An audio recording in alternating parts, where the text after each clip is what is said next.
Man of God, Leslie Tinyama, la prophétesse Leslie Tinyama, la servante, la maman, la yaya. Peu importe comment vous m'appelez, que Dieu vous bénisse vraiment. Nous sommes dans le thème « Eau vive, eau vive, eau vive ». En tout cas, je souhaite déjà à remercier et bénir tous les intervenants qui sont passés depuis ce mois de août avec ce thème « Eau vive », un thème vraiment puissant, un thème vraiment merveilleux. En tout cas, que Dieu vous bénisse d'avoir béni le peuple de Dieu, de l'avoir béni sur WhatsApp, les avoir bénis sur Facebook, les avoir bénis dans toutes les plateformes de la brèche. En tout cas, nous sommes bénis. Que Dieu vous bénisse vraiment pour votre présence. Alléluia. Donc, je t'invite là où tu es à commencer déjà à partager, commence déjà à aimer, commence déjà à commenter parce que nous allons commenter, parce que nous allons commencer à décoller. Alléluia. Donc, je vais commencer d'abord avec une petite prière. Le temps que vous partagez, le temps que vous bénissez quelqu'un avec ce live. Alléluia. Que Dieu vous bénisse. Seigneur, merci mon Dieu, mon roi, toi qui es merveilleux et toi qui es bon. Merci, toi qui es au-dessus de toutes circonstances et toutes situations. Je viens élever et adorer ton nom, Seigneur, dans cette plateforme. Je viens élever et t'adorer parce que tu es bon. Seigneur, merci déjà pour ce moment que tu vas accomplir. Merci déjà pour ta grandeur qui sera manifestée. Merci déjà pour tout ce que tu vas accomplir dans ce lieu. Je viens bénir ton nom et ta présence.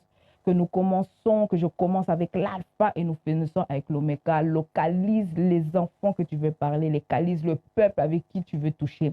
Et que l'honneur et la gloire ne reviennent qu'à toi, Seigneur, que tu puisses dominer et siéger au milieu de ces lieux, dominer et siéger dans cette plateforme. Et que la gloire de Dieu te revienne au nom puissant de Jésus. J'ai ainsi prié. Amen, amen, amen. Alléluia. L'eau vive, l'eau vive, l'eau vive. Bien-aimé, l'eau vive, je vais vous donner le contraire d'eau vive. Vous avez compris que l'eau vive, c'est l'eau vive. Alléluia. C'est une eau vivante. Alléluia. C'est pas une eau morte, c'est une eau vivante. C'est une eau qui donne la vie. C'est une eau, quand quelqu'un est mort, quand quelqu'un est dans l'attitude de mort, dans l'atmosphère de mort, que quand quelqu'un n'est pas en vie, cette eau amène la vie. Alléluia. Donc, on va partager beaucoup de versets, on va partager beaucoup d'histoires pour qu'on puisse comprendre vraiment ce thème complètement. Alléluia.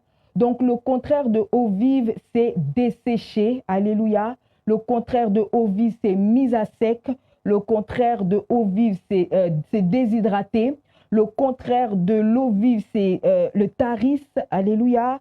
Le contraire de l'eau vive, c'est vidé, c'est épuisé, c'est déserteuse. Alléluia. Alléluia.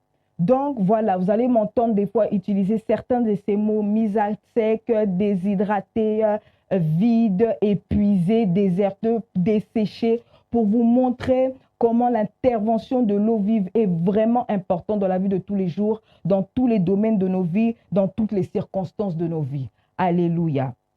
Donc, je vais commencer déjà cette histoire en parlant de Juge 15. Alléluia. L'histoire, elle est très, très longue. Donc, ça sera vraiment difficile pour moi de lire l'histoire, mais je vais déjà vous expliquer déjà cette histoire. Alléluia. Nous sommes dans Juge 15, Juge 15, Juge 15. Alléluia. C'est l'histoire de Samson. Alléluia. Samson était, Samson c'est le juge, le vaillant héros. Samson, c'était quelqu'un qui était doté d'une grande puissance surnaturelle. C'était quelqu'un qui était fort. C'était quelqu'un qui était puissant. Alléluia. Et sa mission sur sa terre, cette mission qu'il avait, c'était de exterminer les Philistins. Alléluia. Donc, il avait toujours des raisons, il avait toujours des situations pour exterminer les Philistins. Alléluia. Donc, dans Jean 15, on avait vu déjà vers le début qu'il y a eu un problème. Il avait marié une femme philistine, mais quand il s'est retrouvé là-bas, on a donné sa femme à un autre philistin. Il s'est fâché. Il a envoyé des renards de feu pour aller brûler le blé, la plantation de ces Philistins. Alléluia. Ensuite, quand on continue, là, on arrive à verset 9. Les Philistins l'ont pris. Les Philistins, maintenant, l'ont lié et l'ont attaché. Alléluia. On l'a commencé à l'avoir pris en otage. On l'a pris, on l'a lié, on l'a attaché pour le mener dans les camps des Philistins, pour le mener dans l'endroit des Philistins, pour l'amener dans les territoires des Philistins. Alléluia. Maintenant, les versets qui commencent maintenant à m'intéresser, on commence déjà à entrer. Alléluia. Là, je suis dans Juge 15, verset 14. Lorsqu'il arriva à Litchi, les Philistins poussèrent des cris à sa rencontre. Alors l'Esprit de l'Éternel le saisit. Alléluia. C'est que je veux dire quelque chose à quelqu'un. Alléluia. Quand on est là, on t'a pris, on t'a attaché. On t'a menotté, maintenant on pense qu'on t'a eu. On t'a menotté, on t'a pris, on pense qu'on t'a eu. On t'a menotté, on t'a pris, on t'a lié, on t'a attaché. On pense que c'est bon. Quand on dit qu'il crie, il était en train de rendre des cris. Quand ils disent qu'il poussait des cris, c'était des poussées des cris de joie. Ils étaient contents parce qu'ils avaient attrapé Samson. Ils étaient contents parce qu'ils avaient attrapé leur ennemi Samson. Ils étaient contents parce qu'ils avaient entre leurs mains Samson. Ils étaient contents, ils étaient en train de pousser des cris parce qu'ils avaient pris Samson en otage. Alléluia. Mais je veux dire à quelqu'un que quand tes ennemis sont en train de se réjouir, qu'on l'a ligoté, là elle est dans notre terrain, là elle est dans notre territoire, là elle est dans notre place, on l'a eu, on l'a attaché, elle est là devant nous. Samson s'est mis devant nous. Ah, on dit qu'alors l'Esprit de l'Éternel les saisit et les corps qu'il y avait au bras deviennent comme des lins brûlés par le feu et les liens tombèrent de ses mains. Il trouva une mâchoire d'âne fraîche et il tendit sa main pour le prendre et il tua 1000 hommes. Alléluia. Dans ce même moment qu'on l'a attaché, devant les territoires des Philistins, devant la place des Philistins, dans ce même moment, l'Esprit de l'Éternel saisissa Samson et il se délia et il commença à massacrer 1000 Philistins. Je viens décréter ce soir, je viens déclarer ce soir que quand tes ennemis te prendront et ils penseront que ça y est, on t'a eu, là c'est bon, on t'a lié, on t'a attaché. Là, c'est bon, tu es dans notre camp. Tu vas voir ce qu'on va te faire. Que l'Esprit de l'Éternel te saisisse et tu te détaches et tu fais un massacre. Que dans le propre territoire des Philistins, dans leur propre camp, que là où ils étaient en train de se réjouir, que nous l'avons pris, on l'a ligoté, on l'a attaché. Que ce soit ce moment-là que Dieu puisse te délivrer. Que l'Esprit de Dieu te saisisse et tu puisses être délivré. Que là où tes ennemis se réjouissent, qu'on t'a attaché, qu'on t'a lié, que l'Esprit de l'Éternel puisse te saisir et te délier et massacrer tes ennemis. Alléluia. De massacrer tes ennemis. Il a détruit 1000 hommes ce jour-là. Il a détruit 1000 hommes ce jour-là. Vous savez, j'ai remarqué avec Samson, il détruisait plus les Philistins quand on le prenait captif. Il détruisait plus les Philistins quand il était prisonnier. Il détruisait plus les Philistins quand il y avait les Philistins qui étaient tout autour de lui. Quand il y avait une multitude de Philistins qui étaient autour de lui. C'était là que l'Esprit de l'Éternel les saisa et faisait un massacre. Alléluia. Je viens encourager quelqu'un. Que là où tu te vois lié et tu te vois dans le camp de tes ennemis, que là où tu crois que c'est fini, que tu entends déjà les bruits des cris de joie de tes ennemis, des cris de victoire qu'on t'a attrapé, on t'a attaché, on t'a lié, tu es dans leur demeure, tu es dans leur maison, tu es dans leur camp, mais que l'Éternel puisse saisir ton esprit, tu te détaches et tu détruis ces Philistins. Au nom puissant de Jésus, il se réjouissait. Mais alléluia, ce n'était pas la fin pour le Samson, c'était la fin pour les Philistins. On continue encore. Il y a écrit que maintenant avec la mâchoire d'âne, il les a pris et c'est comme ça qu'il détruisa ces 1000 hommes. Alléluia. Il a utilisé tout ce qu'il voyait. Il avait utilisé la mâchoire dans ce moment-là, dans cet endroit-là où il était, parce qu'il était à Ramat, alléluia, il était à Ramat Lechi, et c'est là où il a trouvé ses mâchoires d'âne. Et avec ses mâchoires d'âne, il a détruit 1000 hommes. C'est quand l'Esprit de Dieu saisissa Samson, Samson devenait surnaturel, Samson devenait puissant, Samson devenait fort, Samson avait des capacités surnaturelles. Alléluia. Quand on continue maintenant dans verset 17, quand il achevait de parler, il jeta de sa main la mâchoire et on l'appela ce lieu Rama-Léti. Verset d'ici, pressé par la soif, il invoqua l'Éternel et dit, c'est toi qui as permis par la main de ton serviteur cette grande délivrance. Et maintenant, mourrai-je de soif? Tomberai-je entre les mains des incirconcis? Dieu fendit la gravité du rocher qui est à Léti et il sortit de l'eau. Samson but, son esprit se ranima et il reprit vie. Alléluia. C'est de là qu'on appela cette source Enakoré. Elle existe encore aujourd'hui à Léti. Alléluia. Enakoré veut dire la source de celui qui l'invoque. Enakoré veut dire la fontaine de celui qui l'invoque. Alléluia.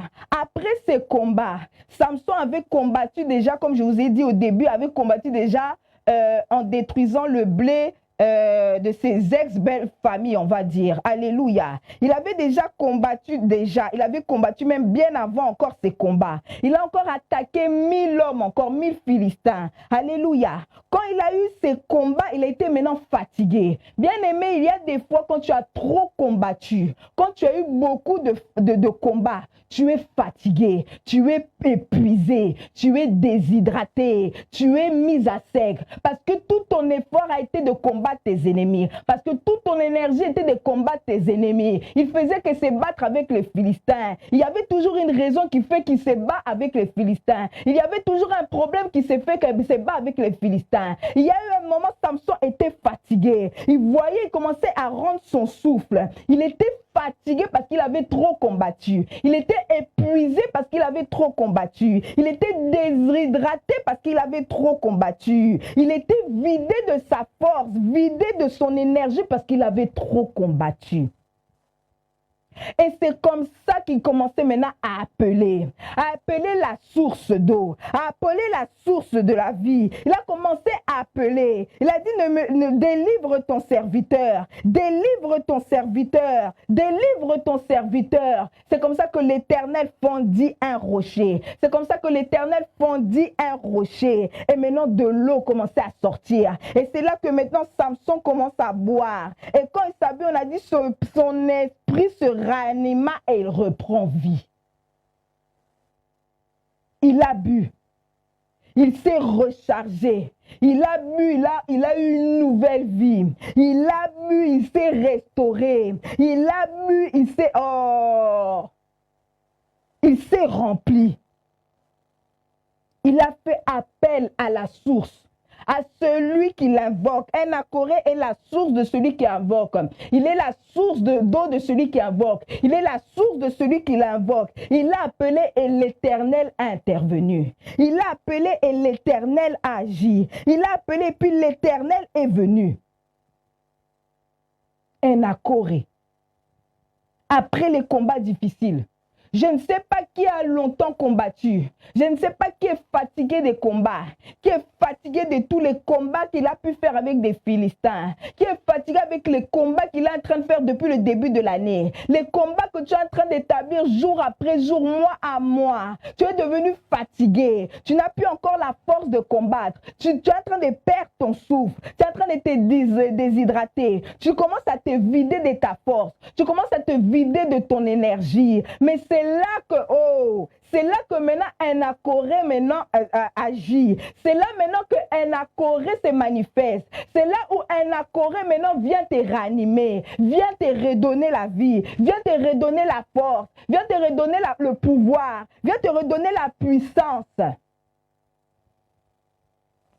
Alléluia. Il était pressé par la soif. On a dit dans verset 18, pressé par la soif, il avait besoin de boire, il avait besoin de cette eau, parce qu'il était en train de mourir, parce qu'il était en train de perdre la vie, il avait besoin de cette eau. Dans d'autres versions, on disait qu'il avait une soif terrible, on a dit qu'il avait une soif terrible, assoiffé, il avait besoin d'eau. Je déclare à quelqu'un, toute personne qui est fatiguée des combats. Je déclare à quelqu'un qui est fatigué de se battre, quelqu'un qui a perdu l'énergie dans le combat, qui a perdu l'énergie dans les terrains, qui a perdu l'énergie de combattre les Philistins mois après mois, année après année, que Dieu te recharge, que Dieu te donne l'eau qui te réanimera, qui réanime ton esprit, qui réanime ta force, qui réanime ton énergie, qui réanime ton courage, qui réanime ta persévérance, que l'eau de vie te suit là où tu es au nom puissant de Jésus. Parce que ce soir, nous allons invoquer un Akoré. Alléluia. Il y a beaucoup de gens dans la Bible.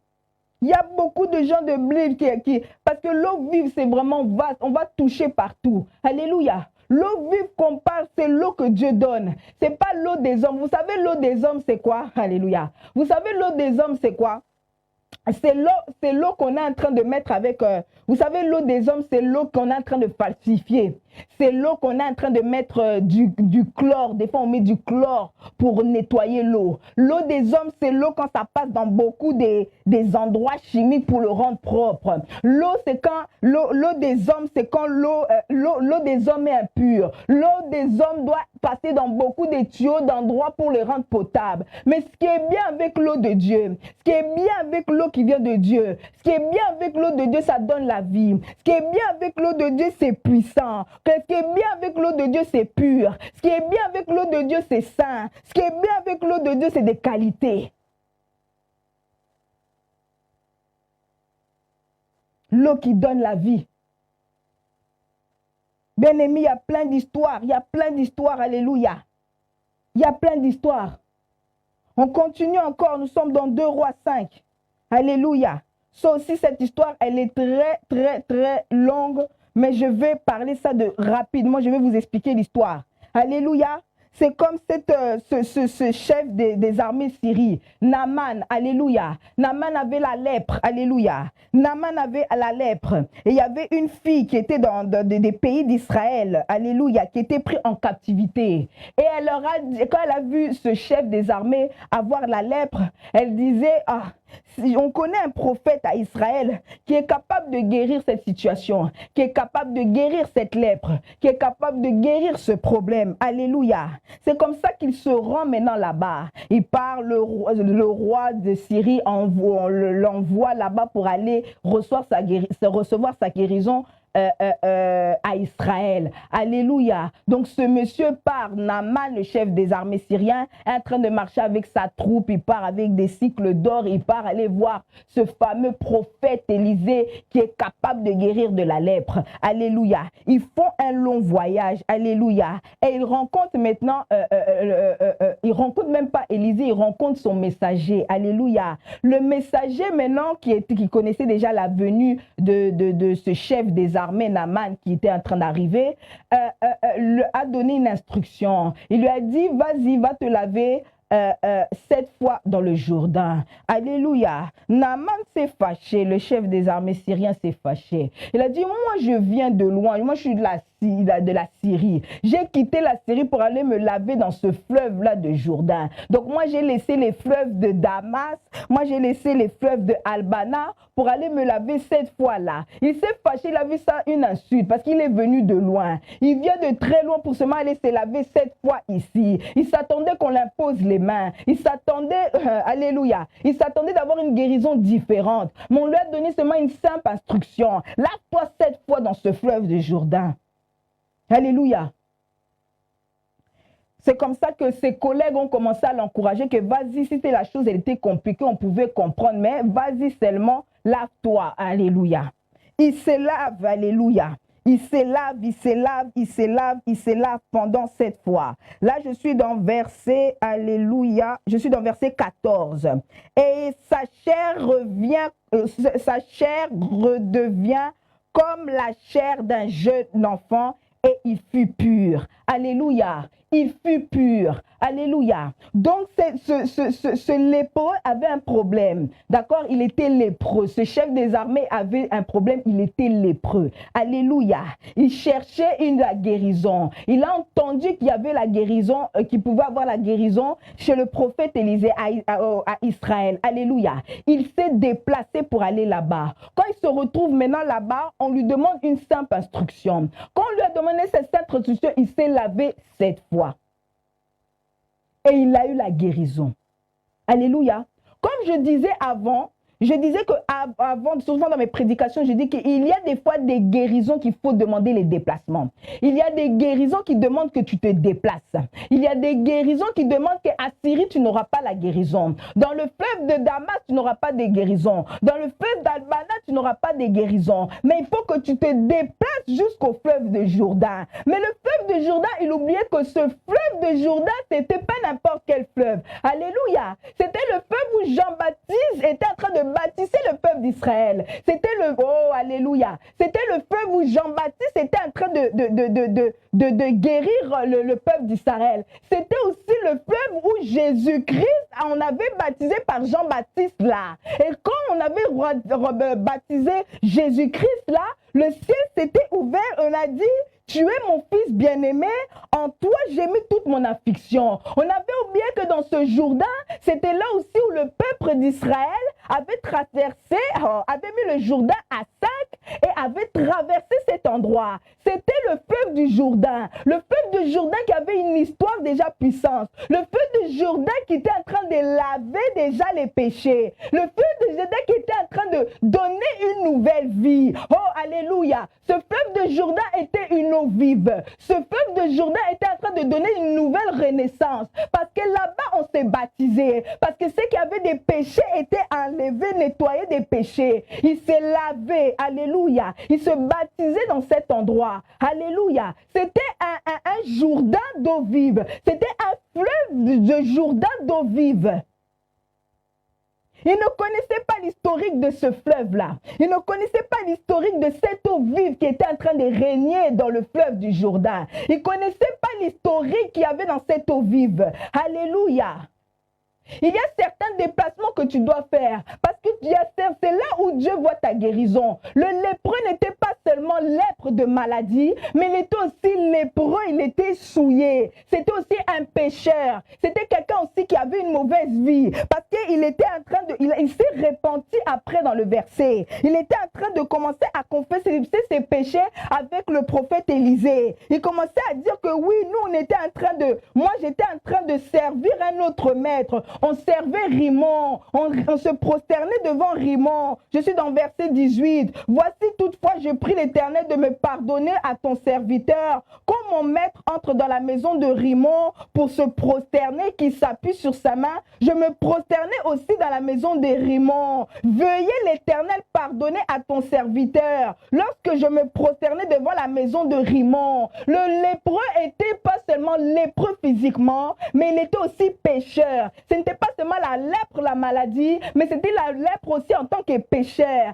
C'était quelqu'un qui était souillé. Et c'était quelqu'un qu'on avait mis dans ce fleuve du Jourdain pour aussi avoir la repentance. Alléluia. Quand on l'a mis 7 fois, c'était les choses de l'intérieur aussi qui étaient en train de se guérir. Alléluia. Quand je dis 7 fois, ça veut dire quoi? C'est-à-dire qu'à l'intérieur, quand on lui disait de se laver 7 fois, c'est que Dieu commençait par le cœur. Alléluia. Ça, c'est la première fois. Deuxième fois, Dieu devait commencer par l'âme. Il était en train de commencer par l'intérieur de Naaman. Après ça, il commençait peut-être avec les pensées. Alléluia. Après ça, il commençait peut-être avec les yeux, les oreilles, la bouche. Alléluia. Et après la 7e fois, on a commencé à voir l'extérieur. On a commencé à guérir l'extérieur. Parce que quand tu guéris l'extérieur, ça commence maintenant à se voir.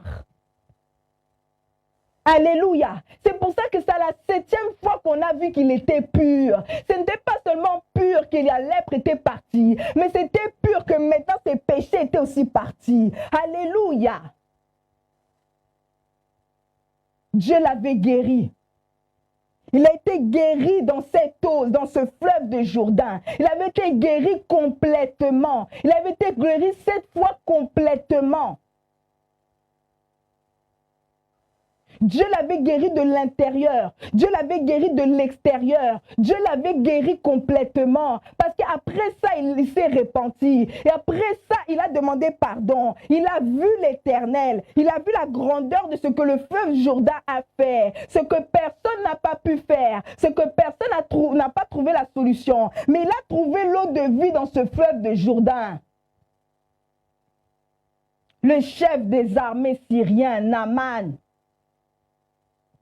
il a eu la guérison intérieure, il a eu la guérison extérieure, il a eu sa repentance, il a eu sa nouvelle vie, il a eu cette eau vive, il a eu cette nouvelle vie, cette renaissance.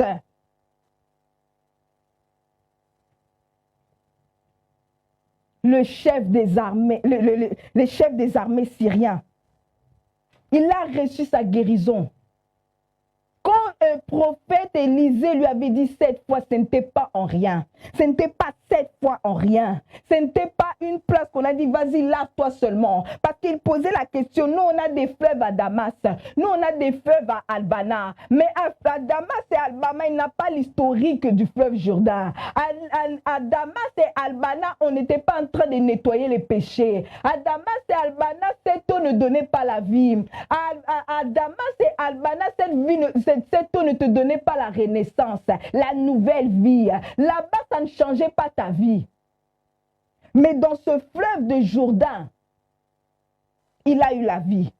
Dans ce fleuve de Jourdain, il a eu une nouvelle vie. Il a eu une eau vive. Naaman a vu la main de Dieu. Naaman a vu la main de cette eau, de ce fleuve de Jourdain. Et il a commencé à se repentir devant le prophète Élisée. Il a commencé à dire, j'étais en train de me prosterner devant Rimon, les dieux des Syriens. Et puis taper sur Google un peu pour voir le dieu des Syriens, comment il était. Il faut voir l'allure de Rimon. Mais il s'est prosterné. Il a vu la guérison. Il a vu la guérison dans ce fleuve Jourdain. Il a vu l'impureté partir, la souillure partir, tout ce qui était mauvais en lui partir. Vous savez, bien aimé, il y a des fois, chez les chrétiens, il ne faut pas les juger quand vous voyez que toutes leurs parties ne sont pas guéries. C'est que peut-être ils sont encore dans l'étape 2. Peut-être ils sont seulement dans l'étape 3. Dieu est en train d'arranger leur cœur, Dieu est en train d'arranger leur âme, mais le reste, ce n'est pas encore guéri. Il y a d'autres gens, leur guérison n'est pas complète. Naaman a eu sa guérison complète parce qu'il a suivi exactement les instructions de se laver 7 fois. Maintenant, nous, il y a des problèmes seulement avec nous, des fois, souvent les chrétiens, c'est que nous ne restons pas dans le processus de la guérison. Ça veut dire qu'on s'est lavé 1 fois, 2 fois, après on sort, après on part. Après, on réalise que j'aurais dû encore me laver. On m'avait dit encore de me laver 7 fois. Tu retournes encore. Tu te laves encore. Alléluia. Mais Naaman a eu ça directement. Son processus était terminé parce qu'il a suivi exactement les instructions de se laver 7 fois. Alléluia. Je ne dis pas de vous baptiser 7 fois. Alléluia. Je vous dis seulement de suivre les instructions. Quand les instructions de Dieu ou à travers un homme de Dieu, on vous dit que cette fois-là, toi, ce n'est pas pour rien. C'est parce qu'il y avait 7 problèmes à corriger. Parce qu'il y avait 7 situations que Dieu voulait localiser. Il y avait 7 situations que Dieu voulait guérir complètement. Il y avait 7 problèmes que devait guérir complètement. Et la guérison de Naaman a été achevée, terminée, bénie et sanctifiée. Le lépreux Naaman, le chef des armées Naaman, il s'est déplacé. Il est sorti de la Syrie. Il est parti jusqu'à la Samarie. Il ne s'attendait pas que sa guérison allait être comme ça. Il ne s'attendait pas. Il s'attendait peut-être qu'on allait faire une prière. On allait tourner autour comme ça. Mais non, il est seulement plongé, se laver dans un fleuve et il a eu la guérison. Il est devenu pur. Il est devenu comme un jeune. On a dit un jeune enfant. Il fut pur. Alléluia. La souillure a de l'odeur. La lèpre a l'odeur. La lèpre est sale, la lèpre est impure, que ce soit spirituellement ou physiquement. Dieu l'a rendu pur. Dieu l'a rendu saint. Dieu l'a rendu digne. Alléluia. Alléluia. Il avait vu sa guérison. Il avait vu sa guérison. Il avait vu sa guérison. Il avait vu sa délivrance. Il a vu ce que ce fleuve Jourdain a fait. Il l'a mis dans un état même meilleur qu'avant. Pur. Vous voyez l'eau vie, hein? L'eau vie te rend pur, l'eau vie te rend jeune. L'eau vie. Je décrète et je déclare à quelqu'un que l'eau vie puisse te rendre pure et que l'eau vie puisse te rendre jeune. Je déclare à quelqu'un que tout ce qui était impur ou souillé en toi, que ce soit dans ton cœur, que ce soit dans ton âme, que ce soit de l'intérieur, que ce soit de l'extérieur, que Dieu le rend pur et jeune. Alléluia. Que ce soit dans tous les domaines de ta vie, que là où il y a des souillures, là où il y a la lèpre, là où il y a l'impureté, là où il y a des choses qui ne lèvent pas Dieu, que Dieu rend ça pur et saint au nom puissant de Jésus. Parce que c'est ça que l'eau vie fait. Elle rend les choses pures et saintes. Elle rend l'eau propre. Elle rend la chose propre et bonne.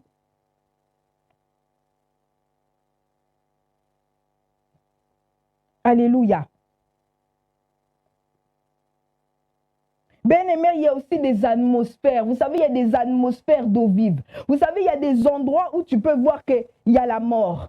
Tu peux voir qu'on est là, mais il y a la mort. Il y a des situations, tu vois ça, mais tu vois la mort. Tu sens que c'est la mort. Tu vois que c'est la mort. Tes yeux voient que c'est mort. Mais tu sais que tu peux aussi amener l'atmosphère d'eau vive. Tu peux amener cette atmosphère qui amène la vie. Naaman était mort. Le chef des Syriens était mort. Quand tu as la lèpre, tu es déjà mort. Tu ne te réjouis pas bien de la vie. Tu ne te réjouis pas comme les autres. La lèpre que tu as.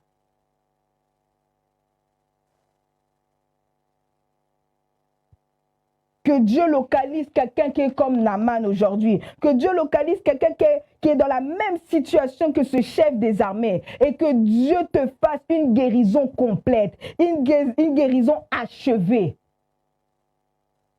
Alléluia. Nous continuons encore, alléluia, nous continuons encore, ce n'est pas fini. L'eau vive fait des choses. L'eau vive amène de la divinité. L'eau vive amène des miracles. L'eau vive purifie. L'eau vive sanctifie. L'eau vive rend jeune. Rendez-le, alléluia. L'eau vive est surnaturelle, alléluia. Bien aimé, il y avait un homme à la piscine de Bethesda. Je suis dans Jean 5, alléluia. Il n'y a pas moyen que je lis aussi ça. Alléluia. Nous sommes dans Jean 5. Je cherche dans ma Bible. Alléluia. Jean 5. Alléluia. Il y avait un homme qui était à la piscine de Bethesda. Alléluia. Je vais lire un peu versets 3 à 5. Alléluia. Sous ces portiques étaient couchés un grand nombre de malades, des aveugles, des boiteux, des paralytiques qui attendaient le mouvement de l'eau. Car un ange descendait de temps en temps dans la piscine et agitait l'eau. Et celui qui descendait le premier, après que l'eau avait été agitée, était guéri. Et que soit sa maladie. Là se trouvait un homme malade depuis 38 ans. Jésus l'ayant vu coucher en sachant qu'il était déjà malade depuis longtemps, il lui dit, veux-tu être guéri? Le malade lui répondit, Seigneur, je n'ai personne pour me jeter dans la piscine. Quand l'eau est agitée et pendant que j'y vais, un autre descend avec moi. Lève-toi, lui dit Jésus, prends ton lit et marche. Aussitôt cet homme fut guéri et prit son lot et marcha. C'était un jour de sabbat, je m'arrête ici. Alléluia. C'est le même problème que cet homme, ce paralytique de la piscine de Bethesda avait. Ça fait 38 ans qu'il attendait sa guérison. Alléluia. Il attendait et il ne savait pas qui allait le jeter. Alléluia. On disait qu'un ange descendait de temps en temps. Quand on dit de temps en temps, c'est-à-dire qu'un ange venait occasionnellement. Alléluia. Il y avait cette piscine de Bethesda où un ange venait occasionnellement mouver l'eau ou agiter l'eau. Alléluia. Et quand il agitait l'eau ou quand il y avait ce mouvement d'eau, ça amenait les miracles, ça amenait la guérison. Il y avait quelque chose de divin qui était en train de se manifester. Parce que les paralytiques sautaient, les boiteux sautaient, les aveugles sautaient. Alléluia. Maintenant, cet homme de 38 ans, il disait toujours que à chaque fois que lui voulait descendre là, il y avait un autre devant lui qui lui prenait toujours, un autre qui descendait avant lui. C'est-à-dire qu'on le doublait toujours pour quand l'eau était agitée, quand le mouvement de l'eau était agité. Alléluia. Et ça fait qu'il ratait à chaque fois l'occasion. Mais je veux dire, alléluia, je veux dire à quelqu'un que peut-être ça fait 38 ans que tu attends ta guérison. Peut-être que ça fait 38 ans que tu attends que tu sois guéri et qu'à chaque fois tu as vu les gens passer, tu vois les gens passer devant toi, tu vois les gens être guéris. Ça fait 38 ans qu'il voyait les gens être guéris. Ça fait 38 ans qu'il était en train d'envier la guérison des autres. Ça fait 38 ans qu'il n'arrivait pas à aller sauter dans cette eau quand elle était agitée. Ça fait 38 ans qu'il était en train d'envier que les gens qui étaient peut-être derrière lui commencent à les dépasser et reçoivent la guérison. Je veux dire à quelqu'un précisément, celui qui a fait 38 ans, ça fait longtemps que tu attends ta guérison. Ça fait 38 ans que tu attends une situation. Ça fait 38 ans que tu attends quelque chose. Je veux dire que tu n'as pas perdu tes 38 ans. Tes 38 ans n'ont pas été vaines. Tes 38 ans ne sont pas perdus. Vous savez pourquoi? Alléluia. Parce qu'il a attendu que Jésus puisse venir. Alléluia. Il a attendu que Jésus puisse arriver. Alléluia. Il a attendu que Jésus arrive. On pouvait dire, oh, il pouvait croire que non, Jésus va le porter. Et quand il va lui porter, il va les jeter maintenant dans cette piscine de Bethesda. Mais ce n'est pas ce qu'il a fait. Il a déclaré, il a dit, lève-toi et marche. C'est pour dire que Jésus est plus que la piscine de Bethesda. C'est pour dire que lui, il est la source de la divinité. Il est la source du surnaturel. Il est la source de cette eau qui agit. Il fait même plus que ça. Il est même plus grand que ça. Il est même plus puissant que ça. Tu n'as pas besoin que je te porte et te jeter dans la piscine de Bethesda. Parce que tu m'as rencontré. Ça fait 38 ans qu'il n'est pas en train d'envier. Mais ça fait 38 ans qu'il attendait la source. Ça fait 38 ans qu'il attendait la source de vie. Ça fait 38 ans qu'il attendait celui qui donnait l'eau de vie. Ça fait 38 ans qu'il a donné celui qui est la source de la vie. Ça fait 38 ans qu'il attendait. Alléluia.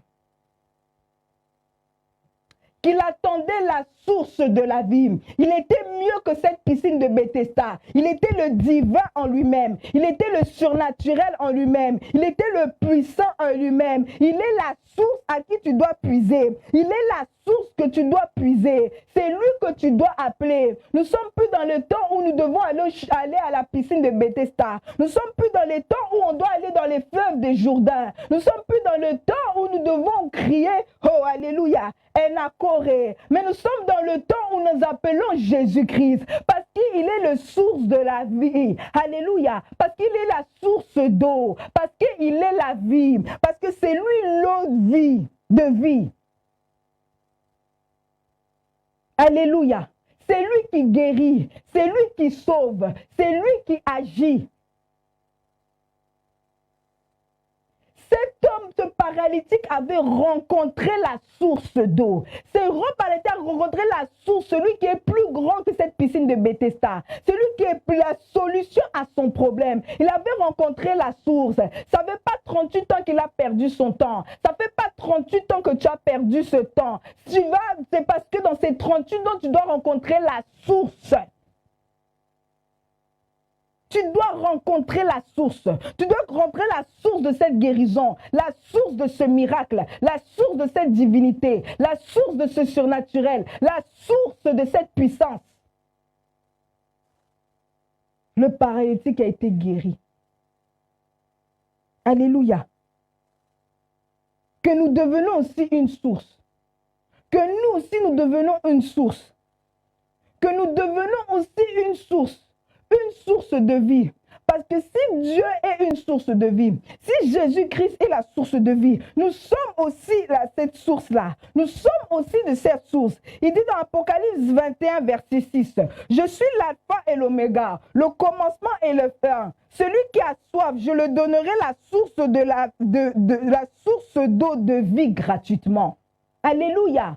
La source d'eau qui jaillira jusqu'à la vie de l'éternel, jusqu'à la vie éternelle. Que tu sois maintenant cette source. Il est fatigué d'aller puiser dans les puits. Il est fatigué d'aller puiser dans les puits de Jacob. Il est fatigué d'aller dans des endroits seulement pour avoir la guérison ou d'aller chercher de l'eau vive. Mais que maintenant que Jésus est là, maintenant que Jésus-Christ est là, maintenant qu'il a déjà tout accompli, que nous commençons maintenant à l'appeler, que nous commençons maintenant à les chercher, que nous commençons à l'appeler, parce que c'est lui cette source. Cette source dans notre situation, cette source dans nos difficultés. Vous savez, bien aimé, il y a un animal. Ça s'appelle camel en français, c'est quoi? Chameau. Alléluia. Vous savez, les chameaux, pour ceux qui ne connaissent pas, les chameaux, ils peuvent boire presque 200 litres. Ça veut dire que c'est des stockeurs d'eau. Ils peuvent boire 200 litres, ils sont en train de stocker dans leur corps, ils stockent de l'eau, ils sont en train de stocker de l'eau. Pourquoi? Parce que les chameaux ont tendance à marcher dans les déserts. Parce que les chameaux ont tendance de faire des chemins dans le désert. C'est-à-dire que ça peut prendre du temps. Ils ne savent pas s'ils vont revenir dans 2 semaines, dans 3 semaines. C'est-à-dire qu'ils vont stocker de l'eau, stocker de l'eau, stocker de l'eau, stocker de l'eau, stocker de l'eau, selon le chemin qu'ils vont faire, selon les temps et la durée qu'ils vont prendre. Alléluia. C'est-à-dire qu'à chaque fois que le chameau est déshydraté, il faudra maintenant qu'il reprend, il boit encore presque 200 litres d'eau. Alléluia. Ce que je veux dire dans ça, que quand on a Jésus-Christ, quand c'est lui la source de vie, il nous fait aussi source de vie. Si lui, il est la source de vie, nous qui sommes ses co-héritiers, il nous fait source de vie. Que nous ne soyons pas comme ces chameaux qui continuent à puiser, à stocker de l'eau, mais qu'on devienne maintenant cette source-là, qu'on commence à être ce fleuve-là, qui commence à faire les autres maintenant des sources, qui commence à donner aux autres aussi d'être des sources, qu'on ne leur donne pas de stocker de l'eau, mais qu'on leur fait aussi des sources, parce que tout enfant de Dieu est amené à être une source de vie. Vous êtes amené à être une source d'eau. Vous êtes amené à qu'on puisse puiser parce que vous êtes la source d'eau. On ne peut pas être déshydraté, on ne peut pas être mis à sec, on ne peut pas être desséché, parce que nous sommes censés être la source d'eau qui jaillit jusqu'à la vie éternelle. Alléluia. Je déclare et je décrète qu'aujourd'hui, que nous soyons cette source d'eau active, cette source de Dieu qui est une source qui emmagasine l'eau. Alléluia. Que ce ne soit pas comme le prophète Élie. Alléluia. Quand il était caché maintenant au torrent, il s'est retrouvé au torrent, le torrent s'est mis à sec parce que le torrent dépendait de la pluie. C'est-à-dire qu'il s'est mis à sec, Élie ne pouvait plus encore boire de l'eau. Quand il s'est retrouvé, il ne pouvait plus boire de l'eau, il est parti maintenant se déplacer, aller voir cette veuve de Sarepta. Qu'on soit cette source-là qu'on ne peut pas mettre à sec, qu'on soit cette source-là qu'on ne peut pas nous déshydrater, qu'on soit cette source qui ne peut pas tarisse, qu'on soit cette source-là qui ne peut pas se vider, qu'on soit cette source-là qu'on ne peut pas dessécher, que la source soit en nous, que nous vivons et nous demeurons dans cette source, que nous siégeons dans cette source. C'est comme une mère quand elle porte un bébé. Le bébé est toujours dans l'eau tant qu'il est dans le ventre. Il est toujours dans l'eau, ça va faire 1 mois, 2 mois, 3 mois, 4 mois, 5 mois, 6 mois, 7 mois, 8 mois, 9 mois, mais il est toujours dans cette eau-là, jusqu'à ce qu'on va la coucher. Il demeure dans l'eau, parce que quand l'enfant n'est plus encore, quand l'enfant n'a plus d'eau, quand dans le ventre il n'y a plus d'eau, l'enfant est déjà en danger. Que nous soyons ces enfants-là, c'est comme ce bébé-là qui est dans le ventre de sa mère, que nous demeurons dans cette eau, que nous siégeons dans cette eau, que quand même nous sortons de l'eau, que nous manquons même l'oxygène, que nous serons comme ce poisson-là, quand nous sortons de la source, hey, on manque l'oxygène. Qu'on soit cette source-là qui jaillit, qu'on soit cette source-là qui coule, qu'on soit cette source-là qui se déverse, qu'on soit cette source-là. qui amène la vie partout où on va, qui amène la vie partout là où on part, qui amène la vie partout là où on y va, qui amène cette atmosphère de vie, qui amène qui change l'atmosphère d'un endroit en vie, même si c'était déserteux, que toi tu deviens l'oasis dans ce désert.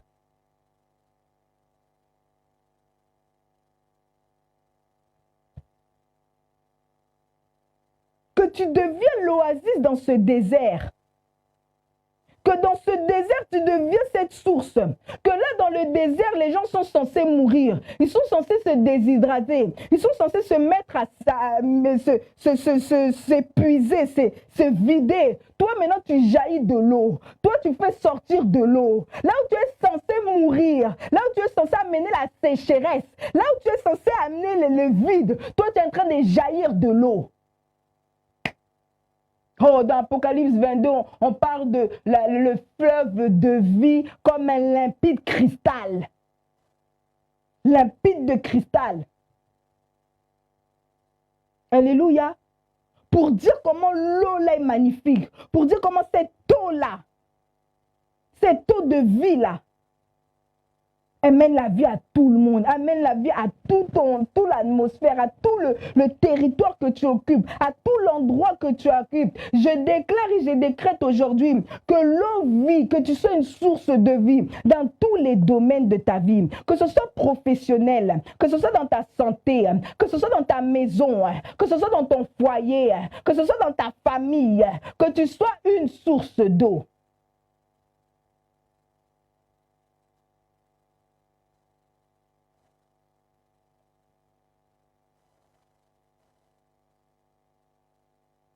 Une source d'eau qui gérera jusqu'à la vie éternelle. Alléluia. Cette source d'eau qu'on ne pourra pas stopper. Cette source d'eau, que ce ne soit pas comme un robinet qu'on pourra éteindre.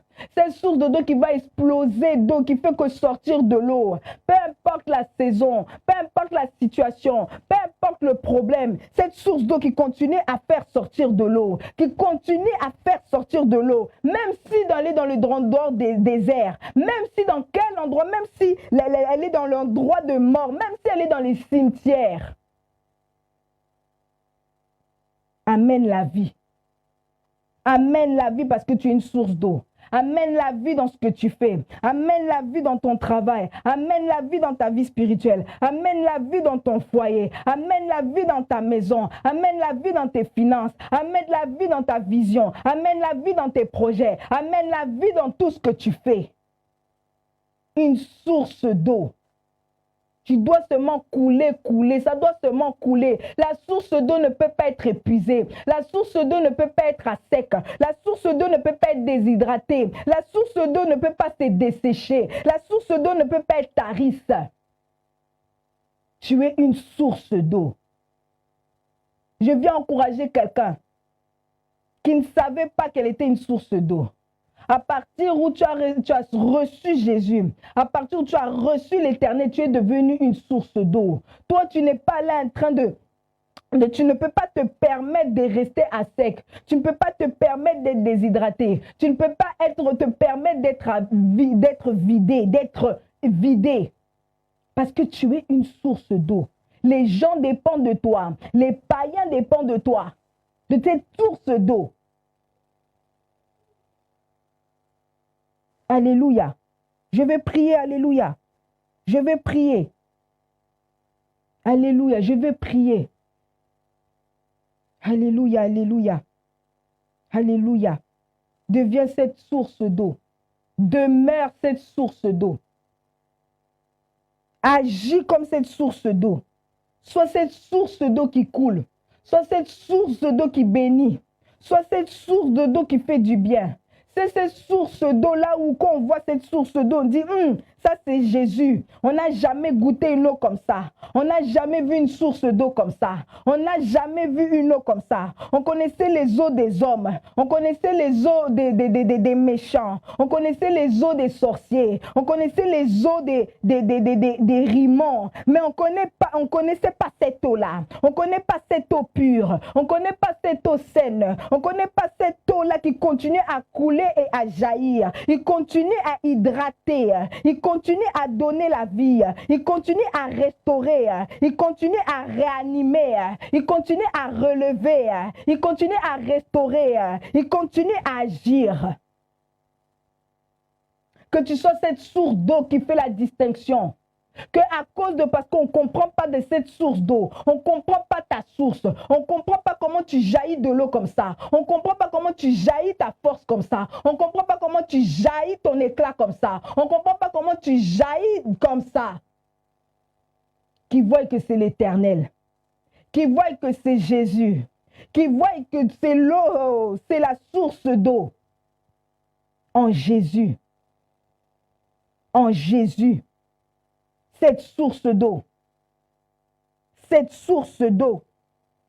cette qualité d'eau, cette bonne eau, cette eau qui guérit tous les domaines, qui localise même les coins que tu ne connaissais pas, qui localise même les domaines que tu ne connaissais pas. À partir où tu appelles cette eau vive, à partir où tu appelles cette eau de descente, elle guérit même dans les endroits que tu ne savais pas. Elle guérit même dans les endroits que tu ne connais pas. Elle guérit même dans les circonstances que tu ne connais pas. Ce soir, je viens t'attacher à la source d'eau.